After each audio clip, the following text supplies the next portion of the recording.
This week we're going to look at some specific applications of gamification. Many of the examples I've given you are in the external gamification bucket. They're about customer-facing types of uses. In this unit, I'm going to look at internal gamification and specifically gamification in the enterprise, in a large business organization. Many major enterprises are starting to experiment with gamification and to apply it in concrete situations. Sometimes consciously thinking that they are trying to gamify a process, sometimes just using a technique that seems to work that when we look at it, we would identify as being part of gamification. The research firm Constellation Research put out a report at the end of last year where they talked to 55 different early adopters of enterprise gamification and found a wide range of different kinds of uses within the enterprise.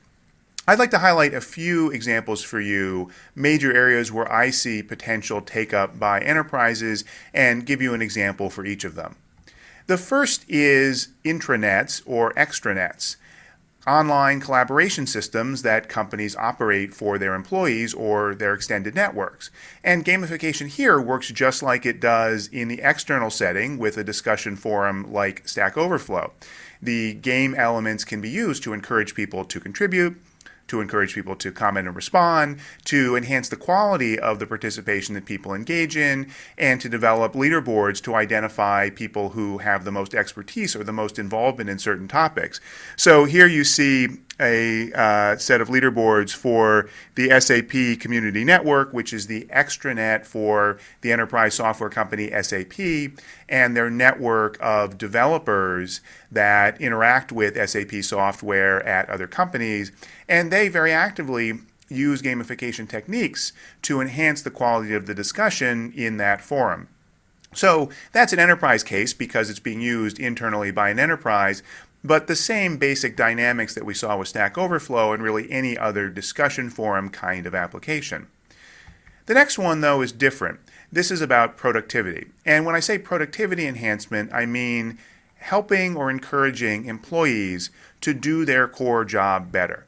There are many different examples of this, and there are many different kinds of jobs. So what it takes to motivate a salesperson may be different from what it takes to motivate an accountant or a financial analyst. But in almost every case, gamification can produce motivation and can provide information and feedback that is valuable to employees and helps them improve their job performance. Here's one concrete example which comes from call centers.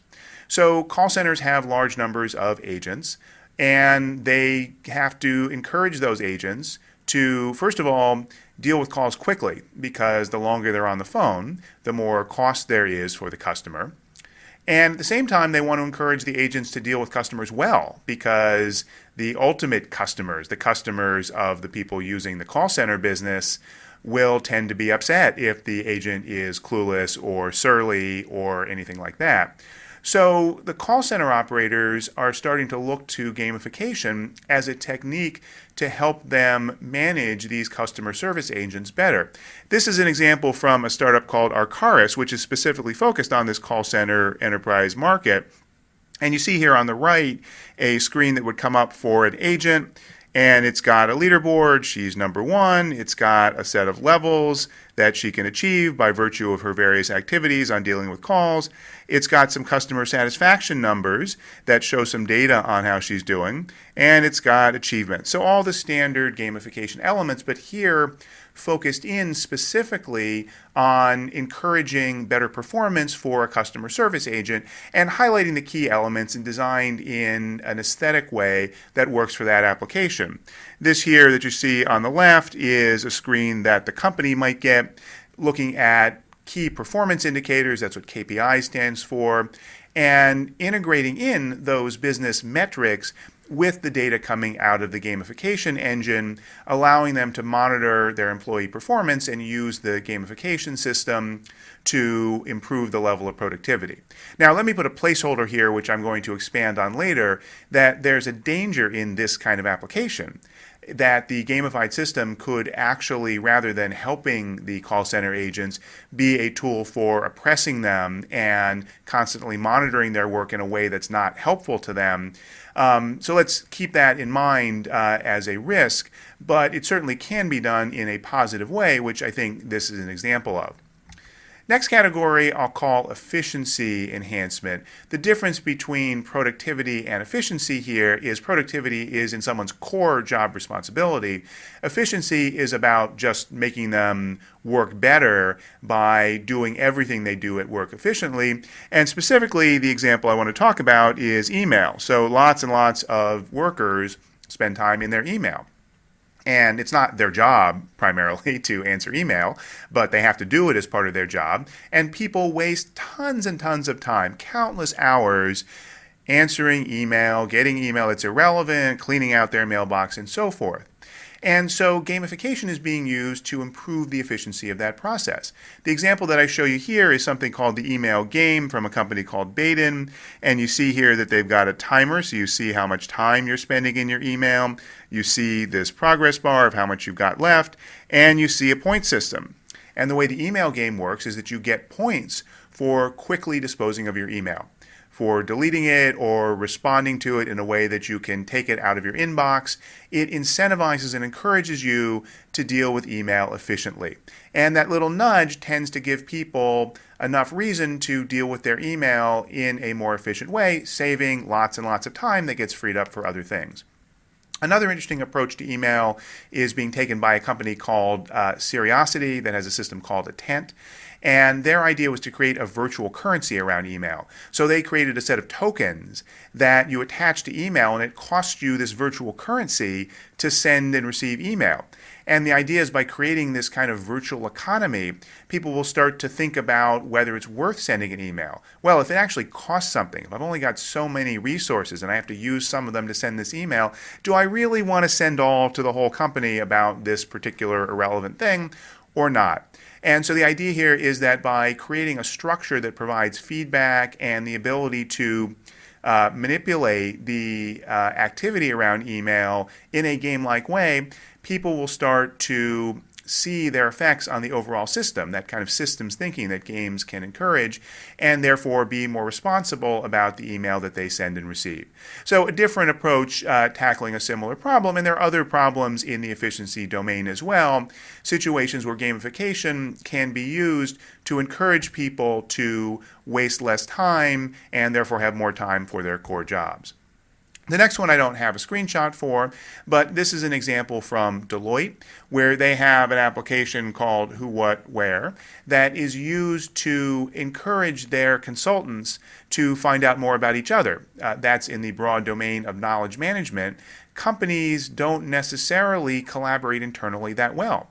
Especially a very knowledge-oriented company like a consulting firm has people all over the world with tremendous amounts of knowledge about customers and about topics, and yet they don't necessarily know about each other. And it would be really helpful for the company if when a consultant in Cleveland had a question about, say, supply chain process improvements in the oil and gas industry, that they would be able to quickly see who else in my company has worked on those engagements or who else has real knowledge about that area.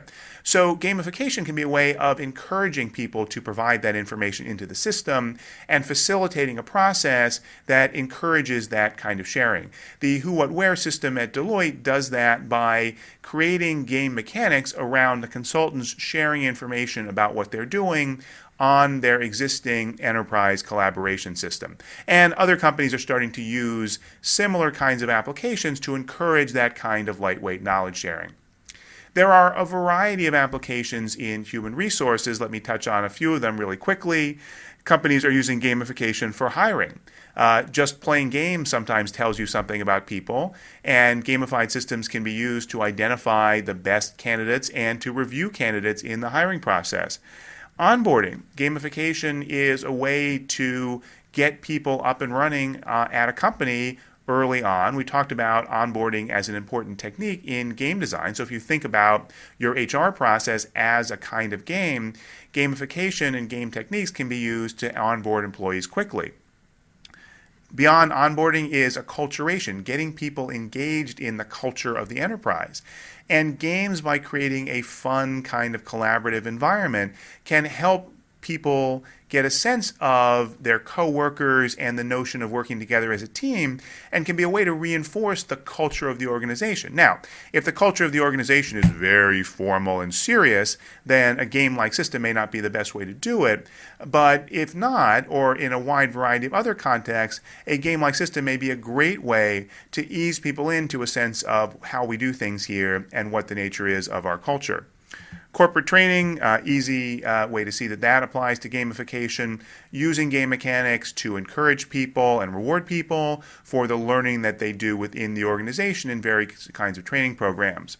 Performance review and employee recognition. When we hear from Daniel Debo, who I'll do an interview with later in this segment, his company uses gamification for informal employee rewards, telling people you did a great job in the enterprise and providing a structure around that activity to have it redound to the benefit of the company. We can also think of gamification being used in the more structured formal process of performance reviews by expanding out to things like badges and achievements and other forms of recognition, and by encouraging employees to contribute to 360 reviews of their coworkers. And finally, T&E, travel and entertainment. Here's an example from Google. For their travel and entertainment reimbursement, they give people a fixed amount that they can recover for a particular two-city travel pair that they were traveling to. And then what they do is they create a virtual economy. So if you don't use the full amount you're granted, you can bank it, you can give it to charity, or you can cash it out, though at a discount. And this makes that kind of credit liquid in a way which encourages people to think about creatively using it, to be more efficient about their use of that travel and entertainment currency, which previously employees didn't think about as a currency or a game at all. They just thought about it as a process of getting reimbursement. Here, employees are encouraged to think about how to spend efficiently, because then they bank additional currency that they can use either for themselves or for charitable donations. Next one is innovation. Companies want to encourage their employees to come up with great new ideas. So this is an example from the Department of Work and Pensions in the UK, a public governmental organization, not necessarily the kind of organization known for great innovation.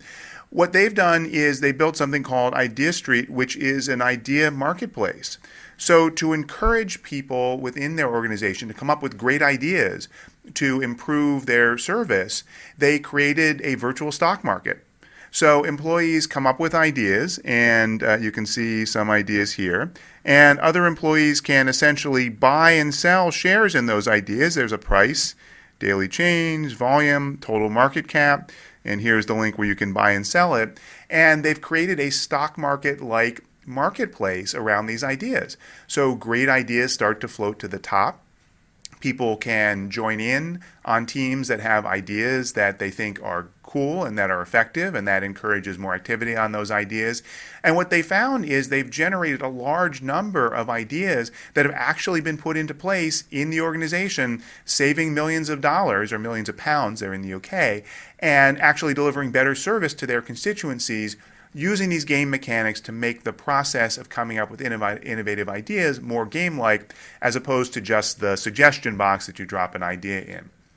Finally, there are many examples of serious games in the enterprise. So here's an example from Siemens, the electronics and telecommunications company, where they have created something called Plantville, which is a simulation of one of their manufacturing plants, and they've created a game around operating a manufacturing plant. So this is something that can be used for training. It's something that can be used for other purposes to help people understand how to be more effective in the process of managing one of their plants. That is, what I would call a serious game, because it's a full-blown game. So worth talking about within this overall context, but worth putting on to the side for the moment, because I want to focus most specifically on uses of game elements and structures that get incorporated into existing businesses. So as we see, a wide variety of different kinds of applications in different kinds of enterprises, all using gamification.